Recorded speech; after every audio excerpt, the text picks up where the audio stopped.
ఈరోజు జనసేన పార్టీ జిల్లా కార్యాలయానికి మన నెల్లూరు రూరల్ శాసనసభ్యులు శ్రీ కోటంరెడ్డి శ్రీధర్ రెడ్డి గారు, అదేవిధంగా తెలుగుదేశం పార్టీ నాయకులు కోటంరెడ్డి గిరిధర్ రెడ్డి గారు, అదేవిధంగా మిగతా ముఖ్య టీడీపీ నాయకులందరూ కూడా ఈరోజు జనసేన పార్టీ జిల్లా కార్యాలయానికి రావడం చాలా సంతోషంగా ఉంది.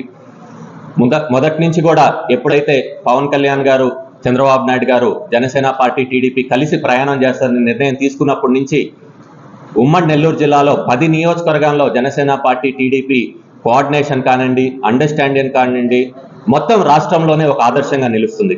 అదేవిధంగా రూరల్లో కూడా తెలుగుదేశం పార్టీ శ్రీధర్ రెడ్డి గారు ఎక్కడ కార్యక్రమం చేసినా జనసేన నాయకులు కార్యకర్తలు పాల్గొంటున్నారు. అదేవిధంగా జనసేన పార్టీ నాయకులు చేస్తుంటే టీడీపీ కార్యకర్తలు నాయకులు కూడా అందరూ పాల్గొంటున్నారు. జనసేన పార్టీ టీడీపీ ఒకటే లక్ష్యం, ఒకటే ఎజెండాతో ముందరికెళ్తున్నాం. వైసీపీ విముక్తి ఆంధ్రప్రదేశ్ దిశగా వెళ్తున్నాం. ఇది మేము కోరుకునేది కాదు, ఆంధ్రప్రదేశ్ రాష్ట్ర ప్రజలందరూ కూడా కోరుకుంటున్నారు.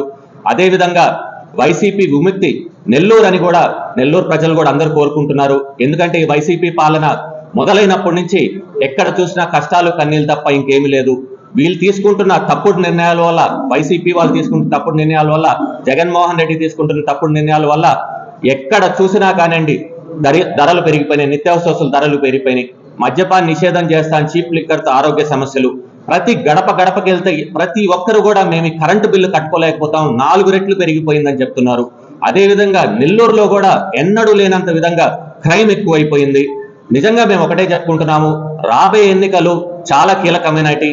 మన భవిష్యత్తు, మన రాష్ట్ర భవిష్యత్తు, మన పిల్లల భవిష్యత్తు కూడా దాని మీద ఆధారపడి ఉంది. పవన్ కళ్యాణ్ గారు, చంద్రబాబు నాయుడు గారు ఎవరినైతే నిర్ణయిస్తారో ఆ ఉమ్మడి అభ్యర్థిని, జనసేన పార్టీ టీడీపీ ఉమ్మడి అభ్యర్థిని తప్పకుండా గెలిపించుకోవాలని చెప్పి కూడా కోరుకుంటున్నాను. అదేవిధంగా నేను ఒకటే చెప్పుకుంటున్నాను, ప్రజల్లో వైసీపీ మీద ఎంత వ్యతిరేకత ఉందంటే మేము ఎక్కడికి వెళ్ళినా వాళ్ళు ఒకటే చెప్తున్నారు, జనసేన అభ్యర్థి అయినా టీడీపీ అభ్యర్థి అయినా బండరాయిని నిలబెట్టినా కానివ్వండి మేము వాళ్ళనే గెలిపించుకుంటాం, వైసీపీకి మాత్రం ఎటువంటి పరిస్థితుల్లో ఓటైనామని చెప్తున్నారు. అంటే ఎంత దారుణంగా పరిస్థితి ఉంది, ఎంత ఇబ్బంది పడుతున్నారు ఆంధ్రప్రదేశ్ రాష్ట్ర ప్రజలు అనేది కూడా ప్రతి ఒక్కరు కూడా గమనించుకోవాలి. అదేవిధంగా పక్క రాష్ట్రాలకు వెళ్తే కూడా మన రాష్ట్రం గురించి చాలా హేళనగా మాట్లాడుతున్నారు. నిజంగా ఎక్కడైతే గోతులు ఉంటాయి రాష్ట్రం, అది ఆంధ్రప్రదేశ్ రాష్ట్రం అంటున్నారు. ఎక్కడైతే క్రైమ్ ఎక్కువ ఉందో అది ఆంధ్రప్రదేశ్ రాష్ట్రం అంటున్నారు. ఎక్కడైతే పరిశ్రమ లేదా అది ఆంధ్రప్రదేశ్ రాష్ట్రం అంటున్నారు. ఎక్కడైతే చీప్ లిక్కర్ దొరుకుతుందో, ఆరోగ్య సమస్యలు ఎక్కువ ఉందో అది ఆంధ్రప్రదేశ్ రాష్ట్రం. ఒకటి కాదు, ఎంతో మంది ఇలాగ హేళనతో మాట్లాడుతున్నారు. రాబోయే ఎన్నికల్లో తప్పకుండా ప్రతి ఒక్కరూ ఆలోచించి ఓటేసి జనసేన పార్టీ టీడీపీ ఉమ్మడి అభ్యర్థిని గెలిపించుకోవాలని చెప్పి కూడా మేము కోరుకుంటున్నాము. ఎందుకంటే ఇప్పటి వరకు మనం అందరూ కూడా ఒకటే చెప్తున్నారు, ప్రజలు కూడా చెత్తని తెలిసి కూడా మన నెత్తిని పెట్టుకోం కదా, చెత్తని తీసి పడేస్తాం. ఈసారి అలాంటి చెత్త ప్రభుత్వాన్ని కూడా చెత్త కుప్పలో పడేయడానికి మేమందరం కూడా సిద్ధంగా ఉన్నాం, ప్రతి ఒక్కరు కూడా తెలియజేసుకుంటున్నారు. తప్పకుండా వైసీపీకి ఈసారి బుద్ధి చెప్పడానికి నెల్లూరు ప్రజలందరూ కూడా సిద్ధంగా ఉన్నారు. అదేవిధంగా కోటంరెడ్డి శ్రీధర్ రెడ్డి గారు దాదాపు 2 సంవత్సరాల నుంచి గడప కార్యక్రమం చేస్తున్నారు, అనేక పోరాటాలు చేస్తున్నారు.